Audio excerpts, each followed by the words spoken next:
জুলাই সনদে তত্ত্বাবধায়ক সরকার ব্যবস্থা যুক্ত করার পাশাপাশি এই সরকারের প্রধান উপদেষ্টা সহ এই নিয়োগ প্রক্রিয়ায় সরকারি দল, বিরোধী দল ও দ্বিতীয় বিরোধী দলের মতামতের ভিত্তিতে সরকার গঠন করা হবে।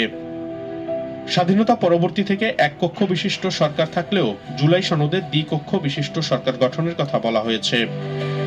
বর্তমান সংবিধানে সংসদ সদস্যরা দলীয় সিদ্ধান্তের বাইরে ভোট দিলে সংসদ সদস্য পদ বাতিল হয়ে যায়। জুলাই সনদে বাজেট ও আস্থা বিল ছাড়া অন্য যে কোনো বিষয়ে সংসদ সদস্যরা স্বাধীনভাবে ভোট দিতে পারবেন। বর্তমান সংবিধানে বিদেশের সাথে চুক্তিতে সংসদের অনুমোদনের প্রয়োজন নেই। জুলাই সনদে বিদেশের সাথে রাষ্ট্রীয় নিরাপত্তা সংক্রান্ত যে কোনো চুক্তি করতে হলে সংসদের উভয় কক্ষে তা অনুমোদনের প্রয়োজন হবে।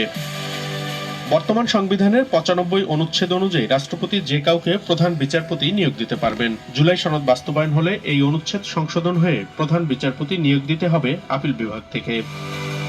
সংবিধানে থাকলেও এখন পর্যন্ত ন্যায়পাল নিয়োগ দেয়া হয়নি। জুলাই সনদে বলা হয়েছে স্পিকারের সভাপতিত্বে ৭ সদস্যের কমিটির মাধ্যমে ন্যায়পাল নিয়োগ দিতে হবে। তবে সংবিধান বিশেষজ্ঞরা বলছেন, গণভোটে হ্যাঁ বিজয়ী হলেও জুলাই সনদ কার্যকরে সংবিধান সংশোধনের বিষয়ে তৈরি হতে পারে জটিলতা। সংবিধানের যে